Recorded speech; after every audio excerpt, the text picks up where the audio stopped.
మరి దేవుని యొక్క కృపలో ఏ పని చేసినా కానీ ఆశీర్వాదం ఉండదండి.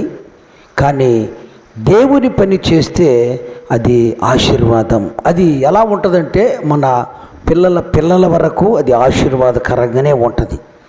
క్రీస్తునందు ప్రేమైనటువంటి దేవుని యొక్క సంగమా, మరి మనకు సంఘానికి దేవుని యొక్క కృపలో మరి శ్రీనివాస్ నాయుడు గారిని అలాగే స్టెఫన్ గారిని మరి ఈ విధముగా దేవుడు నడిపించిన దాన్ని బట్టి దేవునికి మరొకసారి వారి కుటుంబాలు దేవుడు అభివృద్ధి పరచులాగన మరొకసారి దేవునికి స్తోత్రం చెల్లిద్దాం. హల్లెలూయా.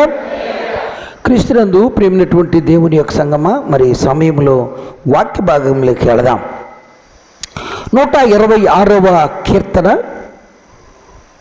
మొదటి నుంచి 2 వచనాలు మనం చదువుకుందాం. 2-3 వచనాలు. సియోనుకు తిరిగి వచ్చిన వారిని యెహోవా చెరలో నుండి రప్పించినప్పుడు మనము కలకనే వారి వలె నుంటిమి. మన నోటి నుండా నవ్వుండెను, మన నాలుక ఆనంద గానముతో నిండి ఉండెను. అప్పుడు యెహోవా వీరి కొరకు గొప్ప కార్యములు చేసినని అన్ని జనులు చెప్పుకొందురు. యెహోవా మన కొరకు గొప్ప కార్యములు చేసి ఉన్నాడు, మనము సంతోషభరితులమైతే మీ దేవునికి స్తోత్రం. ప్రార్థన చేద్దాం. పరిశుద్ధుడైన మా తండ్రి, జీవం కలిగినటువంటి మా దేవా, నీ జీవం కలిగిన మాటలు మా హృదయములో నీరు కట్టి ఫలింపు చేయండి, మాకు నేర్పించండి, మాతో మీరు మాట్లాడండి. నీ కృపలో సహాయము చేయమని చేరి వచ్చిన బిడ్డలను నన్ను నీ చేతులకు అప్పజెప్పుకుంటూ యేసుక్రీస్తు నామములో అడిగి మృత్యుంలాడి వేడుకుంటున్నాము తండ్రి, ఆమేన్. హల్లెలూయా. సియోనుకు తిరిగి వచ్చిన వారిని యెహోవా చెరలో నుండి రప్పించినప్పుడు మనము కలకనిన వారి వలె నుంటిమి. మన నోటి నుండి నవ్వుండెను, మన నాలుక ఆనంద గానముతో నిండి ఉండెను. అప్పుడు యెహోవా వీరి కొరకు గొప్ప కార్యములు చేసినని అన్ని జనులు చెప్పుకొందురు. దేవునికి స్తోత్రం. హల్లెలూయా. ఎవరో అనుకునేది కాదు, కానీ నన్ను బట్టి నా కుటుంబములో నా భార్య, నా పిల్లలు, నా బంధువులు అనుకోవడం కాదు, కానీ దేవుడు చేసినటువంటి గొప్ప కార్యమును బట్టి అన్ని జనులు చెప్పుకొందురు. నిన్ను బట్టి, నన్ను బట్టి, లోకములో దేవుని బిడ్డలను బట్టి అన్ని జనుల నోటి నుండి ఆ గొప్ప కార్యములు చెప్పేటట్లుగా మన జీవితాన్ని బట్టి దేవుని నామమును స్తుతించులాగున దేవుడు చేస్తాడు. ఈ మాటలను బట్టి సియోనుకు తిరిగి వచ్చిన వారిని యెహోవా చెర నుండి రప్పించినప్పుడు ఫరో చేతిలో ఉన్నటువంటి ఇజ్రాయేలీయులను దేవుడు విడిపించడానికి మోషేను ఏర్పాటు చేసుకున్నాడు. సులభంగా మాట్లాడతాం, కానీ దీనంతటిలో ఒక గొప్ప చరిత్ర ఉంది. చెరలో ఉన్నటువంటి వారు, బంధింపబడినటువంటి వారు, కష్టాలలో ఉన్నటువంటి వారిని విడిపించడానికి దేవుడు ఏదో ఒక మార్గాన్ని దేవుడు ఏర్పరిచి ఉంటాడు. ఈ చెరలో ఉన్నటువంటి వారు ఫరో చేతిలో బానిసత్వం కలిగి ఉన్నటువంటి ఇజ్రాయేలీయులను దేవుడు విడిపించాలంటే మోషేను ఏర్పాటు చేసుకున్నాడు. కానీ ఈ బానిసత్వంలో ఉన్నటువంటి ఇజ్రాయేల్ యొక్క కుటుంబంలో ఏ ఒక్క మగ పిల్లవాడిని కూడా బతకనివ్వడం లేదు ఫరో. వారందరినీ చంపేసేదానికి మంత్రసానులను వాడుకుంటున్నాడు. మంత్రసానులు వాడుకొని మగపిల్లవాడు పుట్టితే పుట్టిన వెంటనే చంపేసేవాళ్ళు. కానీ ఒక దినమున ఆ మంత్రసానికి కూడా దేవుడు ఏదో ఒక మంచి మనసు కలుగు చేసేసాడు. మోషే పుట్టిన వెంటనే ఆ మంత్రసాని ఆ మగపిల్లాన్ని చంపేయలేదు. కానీ ఆ బిడ్డను బ్రతికించడానికి ఒక జమ్ము పెట్టి తయారు చేసి నదిలో వదిలేశారు. నదిలో వదిలేసిన తర్వాత ఆ బిడ్డ రాజకుమార్తె అయినటువంటి ఫరో కుమార్తె చేతికే దొరికేసింది. కానీ ఫరో కుమార్తె చేతికి దొరికిన తరువాత ఆ ఫరో కుమార్తె తీసుకొని వెళ్ళి ఆ కుమారుణ్ణి తన అంతస్తులో ఉంచుకున్నది. పోషించడానికి కావాలి, తన బిడ్డను పోషించడానికి ఒక పాలిచ్చే తల్లి కావాలని చెప్పేసి ఆ ఫరో యొక్క కుమార్తె ఎవరైనా ఉంటే పిలవండి అని దాసీలకి చెప్పినప్పుడు కన్నటువంటి మోషే తల్లినే తీసుకొని వచ్చి ఆ యొక్క అంతస్తులో ఉంచడం జరిగింది. కానీ పాలిచ్చి పెంచుతూ ఉన్నది ఎక్కడ పెంచుతున్నదంటే ఆయన పుట్టిన స్థితి వేరే, కానీ ఆయన్ను పెంచుచున్నటువంటి స్థితి ఎలా ఉన్నదంటే అంతస్తులో పెంచుతున్నది, రాజస్థానంలో పెంచుతున్నది. రాజభోజనం తిని బ్రతుకుతున్నాడు. మంచి చదవరిగాను, మంచి విద్యావంతుడిగాను, మంచి యుద్ధ ప్రవీణుడిగాను అన్ని సామ విద్య నేర్పించేటువంటి స్థితికి మోషే ఎదుగుతూ వస్తున్నాడు. ఇక్కడ ఒక మంచి మాట ఏంటంటే, అంత పెద్దవాడైనా సరే తన కుమార్తె యొద్ద ఉన్నటువంటి మోషే ఎవరన్నది ఎవరికి తెలీదు? ఫరోకు తెలీదు. ఎంత రహస్యం అంటే, దేవుడు ఏదైనా చేయగలడు. దేవుడు ఏదైనా చేయగలడు. ఉన్నది లేనట్టుగా నువ్వు చేయగలడు, లేనిది ఉన్నట్టుగా నువ్వు చేయగలడు. మృతులను సజీవులుగా చేయగలడు, సజీవులను మృతుగా కూడా చేయగలడు. ఆయన దగ్గర ఉన్నటువంటి గొప్ప కార్యం ఏంటంటే, ఆయన ఏదైనా చేయగలడు. ఒక్క మాటలో చెప్పాలంటే ఆయనకు అసాధ్యమైనది ఏమీ లేదు. అసాధ్యమైనది ఏదీ లేదు. దేవుని యొక్క కృపను బట్టి వీరిని ఎంతో మోషేను రహస్యముగా కాపాడడానికి కారణం ఎందుకనంటే, తన ప్రజలను రక్షించడానికి మోషే అవసరం. తన ప్రజలను రక్షించడానికి మోషే అవసరం.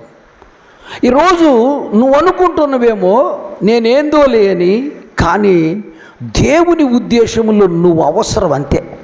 దేవుని ఉద్దేశంలో నువ్వు అవసరం. స్టెఫెన్ గారు కావచ్చు, లేకపోతే శ్రీనివాసల నాయుడు గారు కావచ్చు, ఎవరైనా అవసరం. చూడండి, ఆ మోషేని పెంచడానికి మోషే తల్లి అవసరం. ఆ స్థానంలోకి పాలిచ్చి పెంచడానికి ఆమెనే తీసుకొని రావాల్సి వచ్చింది. ఆయన ప్రణాళిక ఎట్లుంటుందంటే ఎవ్వరికి అర్థం కాదు. ఆయన చేసేటువంటి ఆలోచన ఎవ్వరికీ అర్థం కాదు, నీ పట్ల కానీ, నా పట్ల కానీ, ఎవరి పట్ల కానీ. కానీ చేసినటువంటి దాన్ని ఒక్కసారి మనము వెనుతిరిగి ఆలోచన చేస్తే, నేనేంటి, నా బ్రతికేంటి, నా జీవితం ఏంటి, నేను ఇలా ఉండడానికి ఎవరు కారకులు, నేను ఇలా ఉండడానికి ఎవరు, నువ్వా, నేనా? కాదు కాదు. దానంతటికి ఆలోచన చేస్తే దేవుడే కారకుడు. ఆయనకు ఇష్టం వచ్చినట్లుగా చేయగలడు. ఆయనకు ఇష్టం వచ్చినట్లుగా చేయగలడు. ఆయన అనుకుంటే ఏ కార్యమైనా కానీ సఫలం చేయగలడు. ఒకసారి ఆలోచన చేస్తే, ఒక పెళ్ళిలోకి యేసు ప్రభు వచ్చాడు. ఎవరూ చేయనటువంటిది, ఎప్పుడూ చేయనటువంటిది ఏం చేశాడు? నీటిని ద్రాక్షరసము మార్చేశాడు. ఒక బిందె కాదు, ఒక సొమ్ము కాదు, 6 రాతి బాణల నిండా నీళ్లు నింపిన తరువాత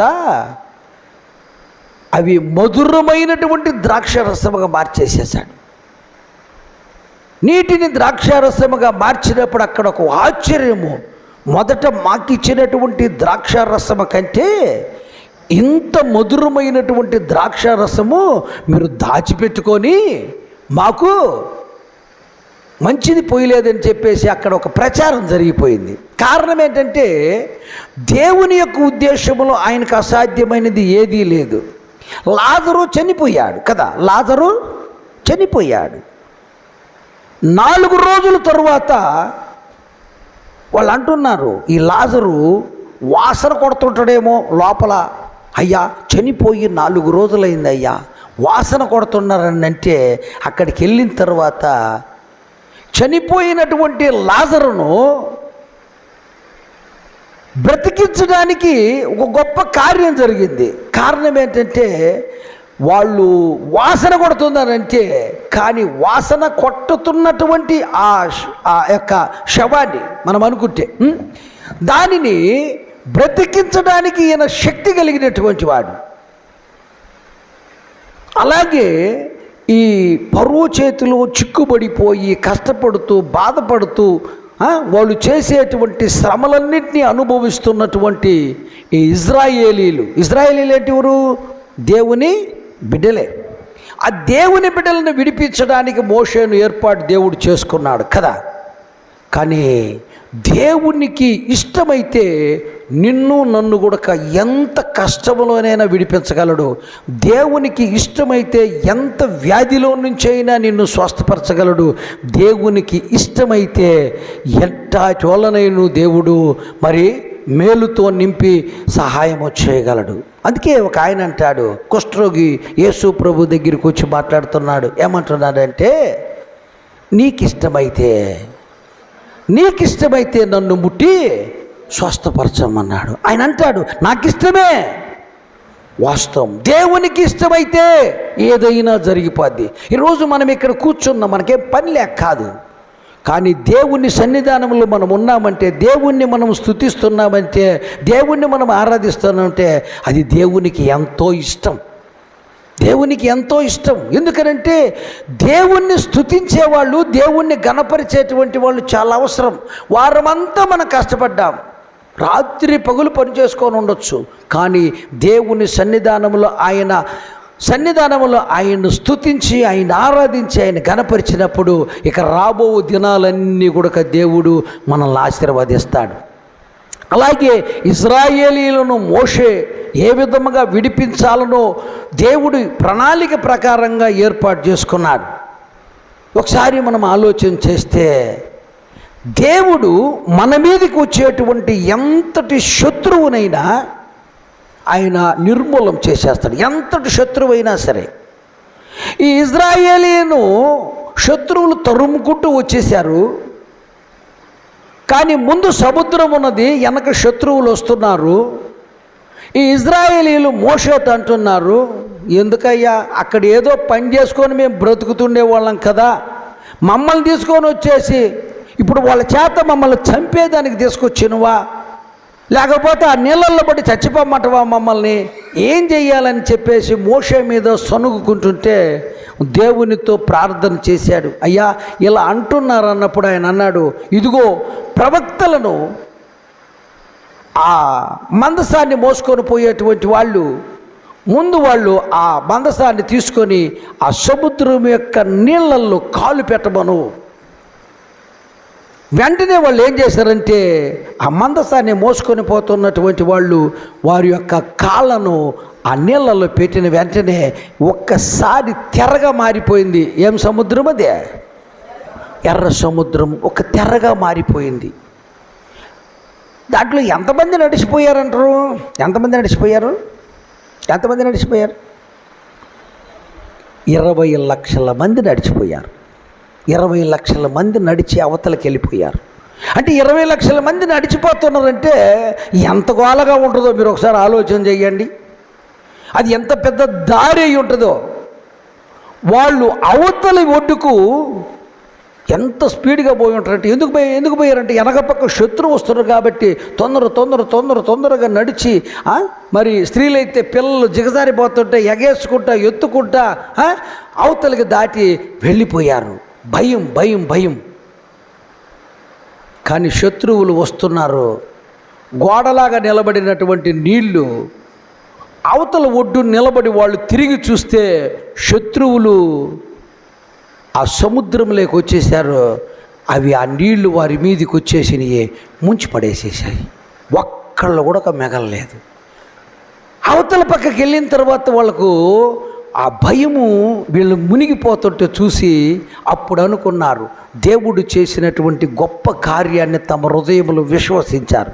ఈరోజు కూడా అనేకమైనటువంటి శ్రమలతో, బాధతో, వేదనతో మనం ఉన్నామేమో, కానీ దేవుని మీద ఆధారపడితే అది ఎంతటి శ్రమైనా, అది ఎంతటి బాధ అయినా, ఎంతటి కష్టమైనా సరే దేవుడు దాని నుంచి విడిపిస్తారు. ఆయన్ను నువ్వు నమ్మితే. ఆయన యందు నువ్వు విశ్వాసం కలిగి ఉంటే ఆయనకు అసాధ్యమైనది ఏమీ లేదు. ఆయన దేవుడుగా ఉన్నదానికి గొప్ప సాక్ష్యం ఏంటంటే ఈ లోకములో ఆయన బ్రతికినంత కాలంలో ఏ పాపానికి ఆయన బానిసత్వ కాలేదు. ఆయన అంటాడు, నాలో పాపం ఏదైనా ఉన్నదని మీలో ఎవరైనానో నిరూపించగలరా? 33.5 సంవత్సరం ఈ లోకములో ఉన్నా కానీ ఒక చిటికెడంత కూడా ఆయన మీద పాపము మోపలేకపోయారు, పాపము చూపించలేకపోయారు. కారణం ఏంటంటే ఆయన జీవితం అంతా కూడా పరిశుద్ధంగానే బ్రతికినటువంటి వాడు. అందుకే అంటాడు, నేను పరిశుద్ధంగా ఉన్నాను, మీరు కూడా పరిశుద్ధులుగానే ఉండాలి. అందుకే ఇక్కడ అంటాడు, ఏమంటాడంటే 126వ కీర్తనలో ఒక మాట అంటాడు, చూద్దాం. 2వ వచనం చివరి భాగంలో, మన నాలుక ఆనంద గానముతో నిండి ఉండెను, అప్పుడు యెహోవా వీరి కొరకు గొప్ప కార్యములు చేసెనని అన్యజనులు చెప్పుకొందురు. అన్యజనులు చెప్పుకొందురు. ఈరోజు వాస్తవంగా చెప్పాలంటే దేవుని యొక్క బిడ్డలుగా మనం ఉన్నటువంటి వారము, మన పక్షమున ఎవరు లేరని మనం అనుకుంటాం, కానీ దేవుడు మన పక్షం ఉన్నాడు. దేవుడు మనకు తోడుగా ఉన్నాడు. దేవుడు మనకు కాపుదల కలిగించేటువంటి వాడుగా ఉన్నాడు. దేవుడు నీకు తోడుగా ఉన్నట్లుగా ఒక సాక్ష్యాన్ని మనం ఆలోచన చేస్తే, సౌలు అన్నటువంటి వ్యక్తి ఒక గొప్ప క్రూరుడు, దేవుని బిడ్డలను హింసించేవాడు, వారి ప్రాణాలతో చెలగాటమాడేటువంటి వాడు సౌలు. కానీ ఆయన వారిని చంపాలని దమస్కో పట్టణానికి ప్రయాణమై వచ్చేటప్పుడు మధ్యలో ఒక అద్భుతం జరిగింది. ఆయన గుర్రం మీద నుంచి వచ్చేటప్పుడు గుర్రం మీద నుంచి కింద పడిపోయాడు, కళ్ళు కనిపించడం లేదు. సౌలా సౌలా సౌలా సౌలా, నీవెందుకు నన్ను హింసిస్తున్నావు? అంటే దేవుడు ఆడున్నాడు, ఆయన్ను ఈ సౌలు హింసించడమేంది? కాదు కాదు కాదు, దేవుని బిడ్డలను హింసించుటే దేవుణ్ణి హింసించినట్లు, దేవుని బిడ్డలను హింసించుటే దేవుణ్ణి హింసించినట్లు.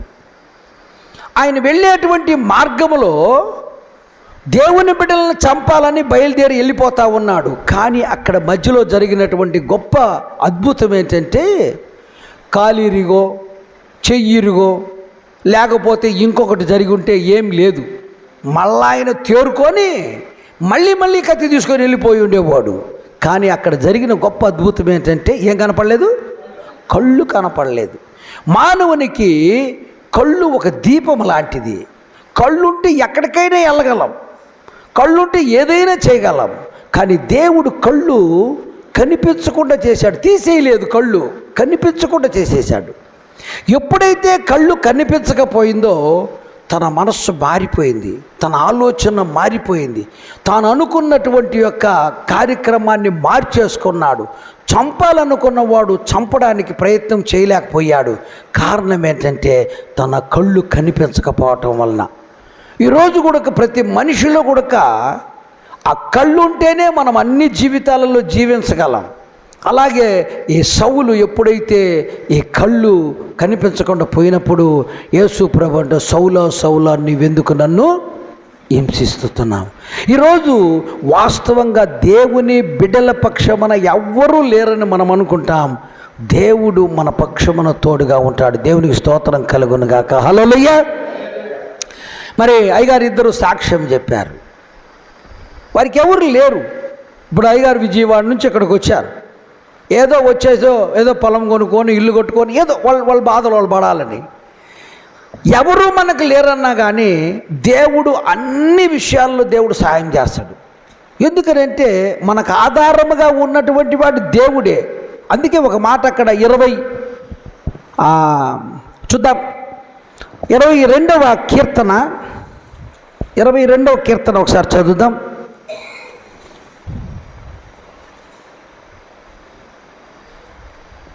కీర్తన 22వ కీర్తన 23 చదవండి. 23 చదవండి. యెహోవా యందు భయభక్తులు గలవర్లారా ఆయనను స్తుతించుడి. యాకోబు వంశస్థులారా. మనం ఈరోజు ఇక్కడ ఉన్నామంటే ఆయన చేసినటువంటి మేలు, ఆయన చేసినటువంటి ఉపకారములను బట్టి ఆయన సన్నిధానంలో స్తుతిస్తున్నాము, ఘనపరుస్తున్నాం. ఆయన గొప్ప దేవుడు. ఇంకొక మాట మనమంటే దేవుని యొక్క సన్నిధానంలో చాలామంది బ్రతుకుతారు. కొన్నిసార్లు కొన్ని కారణాల వల్ల దేవుని యొక్క ఉద్దేశంలో బ్రతుకుతుంటారు. అయితే దేవుని యొక్క వాక్యములో 23వ కీర్తన 6వ వచనంలో ఒక మాట అంటాడు. 23వ కీర్తన 6వ వచనంలో, నేను బ్రతుకు దినములన్నీయు కృపాక్షేమము నా వెంట వచ్చును. ఎప్పుడు? బ్రతికినంత కాలము దేవుని కృప నీ వెంట రావాలంటే నువ్వు కూడా ఒక పని చేయాలి. నేను బ్రతికినంత కాలము దేవుని మందిరంలో గడపాలి, దేవుణ్ణి స్తుతించేటువంటి వాళ్ళు అయి ఉండాలి. ఈరోజు దేవుణ్ణి నమ్ముకున్నామని చెప్పేది గొప్ప పని కాదు, కానీ దేవుణ్ణి స్తుతించుట, దేవుణ్ణి ఆరాధించుట, దేవుణ్ణి మహింపరచుట వాస్తవం. దేవునితో సంబంధము కలిగి జీవించేటువంటి జీవితము మనకు చాలా అవసరమైనటువంటిది. అందుకోసమే 27వ కీర్తనలో అంటాడు. 27వ కీర్తనలో చదువుదాం. 27వ కీర్తన చదువుదాం. కీర్తన 27వ కీర్తన 4వ వచనం చూద్దాం. 4వ వచనంలో, యెహోవా యొద్ద ఒక వరం అడిగి తిని దానిని నేను వెదకుచున్నాను. యెహోవా ప్రసన్నతను చూచుటకును ఆయన ఆలయములో ధ్యానించుటకును నా జీవిత కాలమంతయు నేను యెహోవా మందిరములో నివసింపగోరుచున్నాను. అన్నీ కోరుకున్నారండి.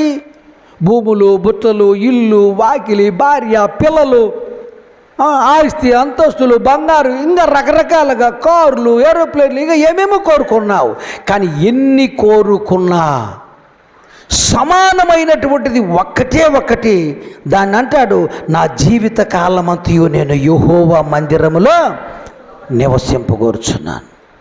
దేవుని మందిరములోకి, దేవుని సన్నిధానానికి నువ్వు రాలేకపోతే నీ జీవితం వ్యర్థం. ఎన్ని ఉన్నా కానీ నీకు సమాధానమే ఉండదు, నీకు సంతోషమే ఉండదు. దేవుని సన్నిధానములో దేవుణ్ణి స్తుతించి, దేవుణ్ణి ఆరాధించి, దేవుణ్ణి గణపరిచి, దేవునితో సంబంధం కలిగి ఉంటే ఎంత సంతోషమో. ఒక ఆయన అంటాడు, సంతోషం ఎక్కడ ఉందని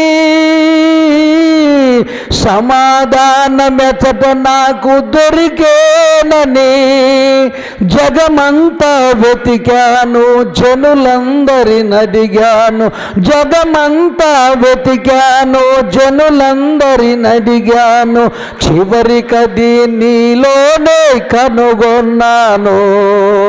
చివరికది నీలోనే కనుగొన్నాను. ఎంత మంచి దేవుడవయ్యా యేసయ్యా, చింతలన్నీ తీరేనయ్యా నిన్ను చేరినా. చింతలన్నీ తీరేనయ్యా నిన్ను చేరినా. హల్లెలూయా. దేవుని సన్నిధానంలో మన చింతలు, మన దిగులు, మన సమస్తమైనటువంటి బాధలు మనము విడిచిపెట్టచ్చు. కారణం ఏంటంటే ఎవరికి చెప్పినా ఆలకించరు, కానీ దేవునికి చెప్తే దానికి విడుదల, దానికి సమాధానము, దానికి తగినటువంటి ప్రతిఫలము దేవుడు కలుగు చేస్తాడు. దేవుని యొక్క ఉద్దేశ ప్రకారముగా జీవించేటువంటి నీవు ఎన్ని ఉన్నా ఏది లేకపోయినా దేవుని సన్నిధానంలో గడపాలి. దేవుని యొక్క ఉద్దేశంలో జీవించడానికి నువ్వు ఇష్టపడాలి. అందుకే ఇక్కడ ఒక మాట రాయబడింది 126వ కీర్తన. అంతకంటే ముందు ఒకసారి చదువుదాం. ఏబు గ్రంథము 8వ అధ్యాయము 22వ వచనం ఒకసారి చూద్దాం. ఏబు గ్రంథము 8వ అధ్యాయము 22వ వచనం ఒకసారి చూద్దాం.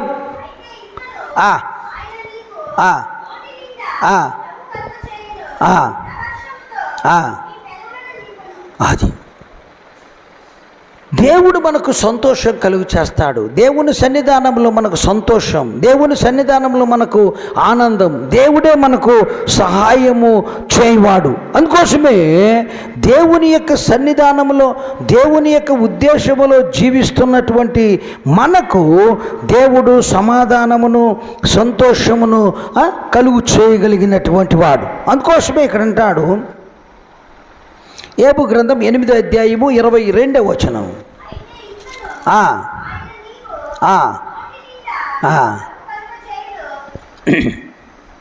వదిలేశావు, నిన్ను పగబట్టువారు అవమానభరితులగుదురు, దుష్టుల గుడారము ఇక నిలవకపోవును.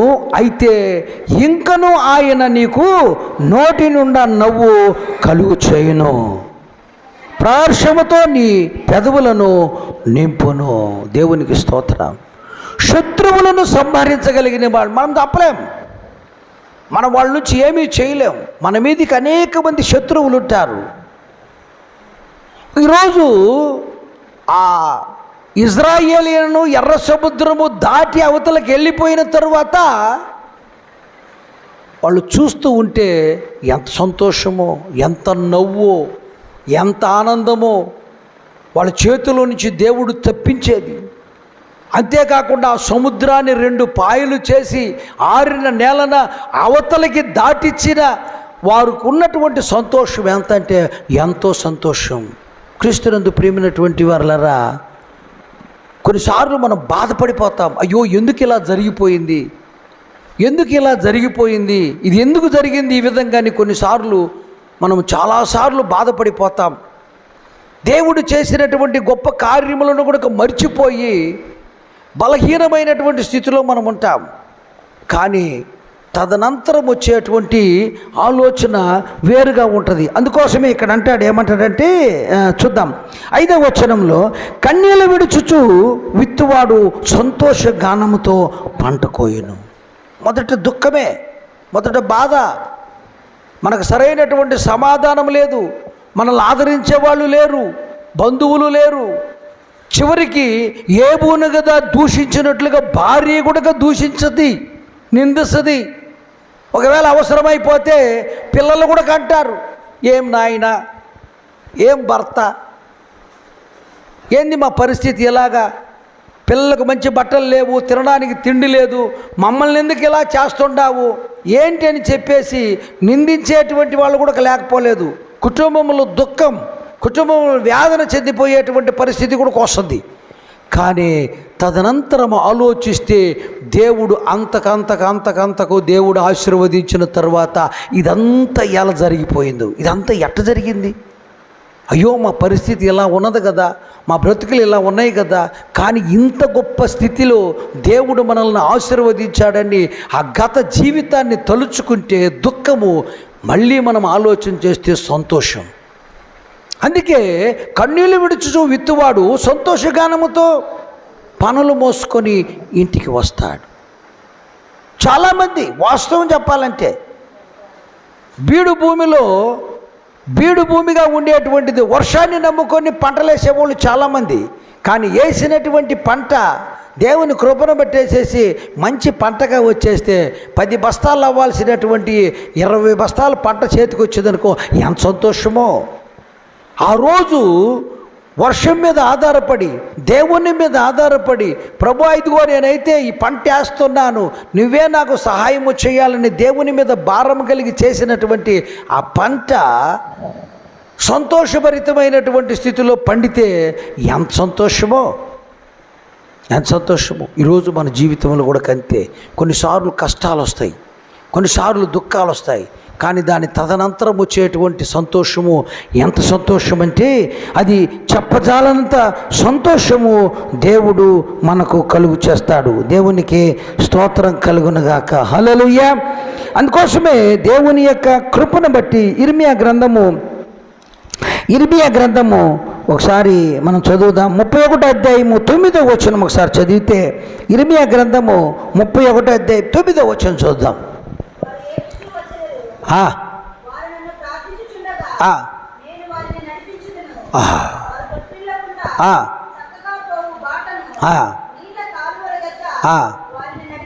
అది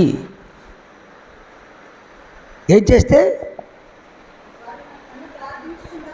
దేవుని దగ్గర నువ్వు ప్రార్థన చేస్తే దేవుడు నిన్ను ఎట్లా నడిపించాలన్నట్టు నడిపిస్తాడు. ఏ విధముగా నేను నడిపించాలనో, ఏ విధముగా నీకు మేలు చేయాలనో ఆ విధముగా నీ ప్రార్థన నిన్ను బలపరుస్తుంది. ఈరోజు దేవుని దగ్గర ప్రార్థన చేసి ప్రారంభించిన ప్రతి పనిని దేవుడు దీవిస్తాడు, ప్రతి పనిని దేవుడు ఆశీర్వదిస్తాడు. ప్రార్థన చేసి నేను వారిని నడిపించదను. చూడండి, తొట్టిల్లకుండా చక్కగా పోవు బాటను నీళ్ళ కాలువల యొద్ద నడిపించదను.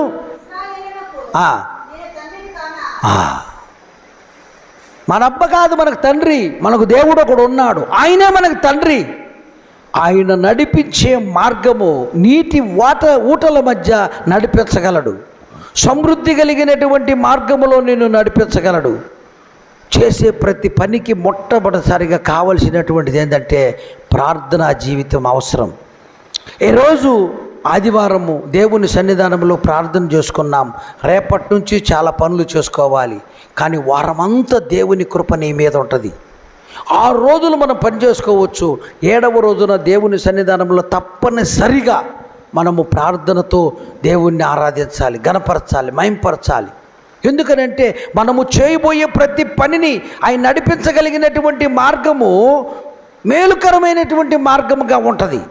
అలా నడిపించగలిగినటువంటి వాడు దేవుడే గనక ఆయన మీద మనము ఆధారపడి నడిచేటువంటి వారముగా మనం ఉంటాం. అందుకోసమే నెహెమ్యా గ్రంథము 12వ అధ్యాయము 43వ వచనం ఒకసారి చదువుదాం. నెహెమ్యా గ్రంథము 12వ అధ్యాయము 43వ వచనం చూద్దాం.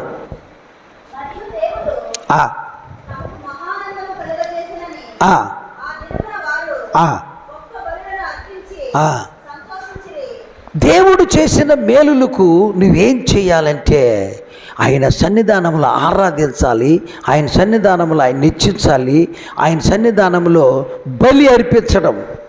బలి అంటే ఏంటి? బలి అంటే ఏంటి? ఇప్పుడు ఏదో ఒకటి ఒక మేకపోతునో పొట్టేలునో లేకపోతే ఇది తెచ్చి అర్పించడం కాదు. నిన్ను నీవు సమర్పించుకుని దేవుని సన్నిధానంలో ఆరాధించడమే, ఆయన స్తుతించడమే ఒక బలియాగం. నీ హృదయపూర్వకంగా దేవుణ్ణి ఆరాధించాలి. దేవుడు చేసిన గొప్ప కార్యములను బట్టి ఆయన్ను స్తుతిస్తూ, ఆయన ఆరాధిస్తూ, ఆయన చేసినటువంటి మేలులను బట్టి కొనసాగించడమే. అందుకోసమే దేవుని యొక్క ఉద్దేశములో జీవించేటువంటి నీవు నేను ఎవరైనా దేవుని యొక్క సన్నిధానంలో ఆయన స్తుతించి ఆరాధించేటువంటి వారమై ఉండాలి. ఆయనకు అసాధ్యమైనటువంటిది ఏం లేదు. ఇంకొక మాట చదివితే హెజ్కేలు గ్రంథం 37వ అధ్యాయం 5వ వచనములో ఒక ప్రవక్తతో దేవుడు మాట్లాడుతూ ఉన్నాడు. ఆ మాట చూసి ముగించుకుందాం. హెజ్కేలు గ్రంథం 37వ అధ్యాయం 5వ వచనంలో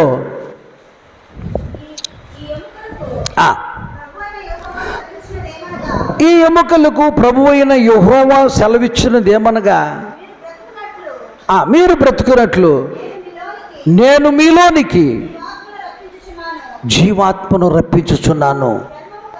చర్మము కప్పి నీ మీద మాంసము పొదిగి మీ మీద చర్మము కప్పెదను, మీలో జీవాత్మనుంచగా మీరు బ్రతుకుదురు. అప్పుడు నేను దేవుడినై ఉన్నానని మీరు తెలుసుకుందురు. దేవుడు చెప్పినటువంటి మాటను చేసి చూపించాలి. ప్రవక్త ద్వారాగా మాట్లాడుతున్నాడు. 3వ వచనం చదివితే 3వ వచనం చదువు. ఆయన నరపుత్రుడా, ఎండిపోయిన ఎముకలు బ్రతకగలవా అడుగుగా,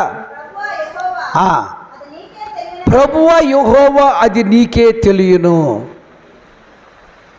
దేవునికి తెలియంది ఏమి లేదు, అన్నీ దేవునికి తెలుసు.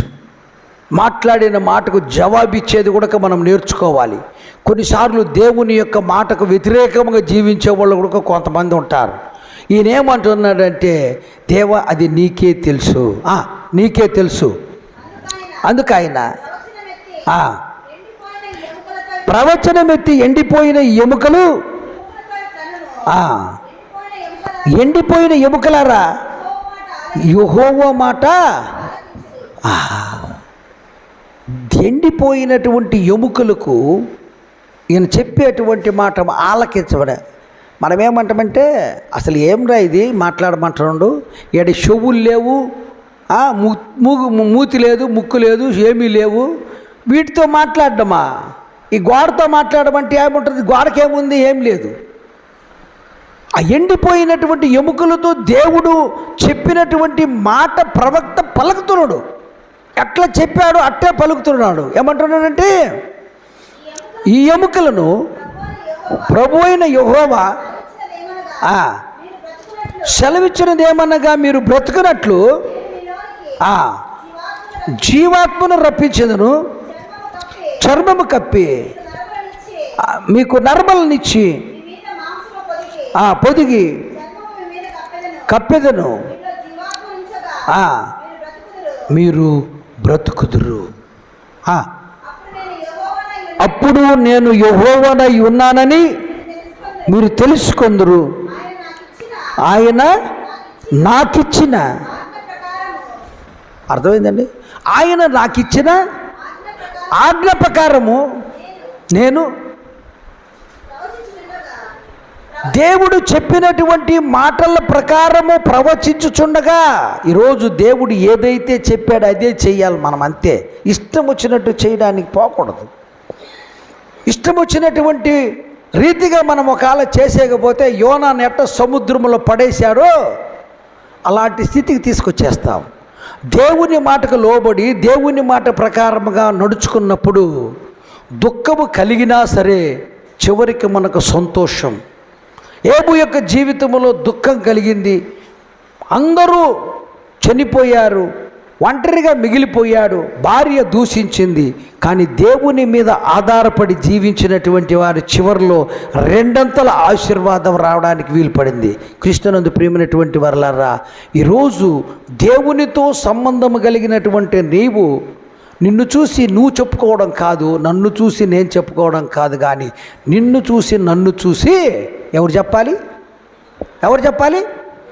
అన్యజనులు చెప్పుకోవాలి.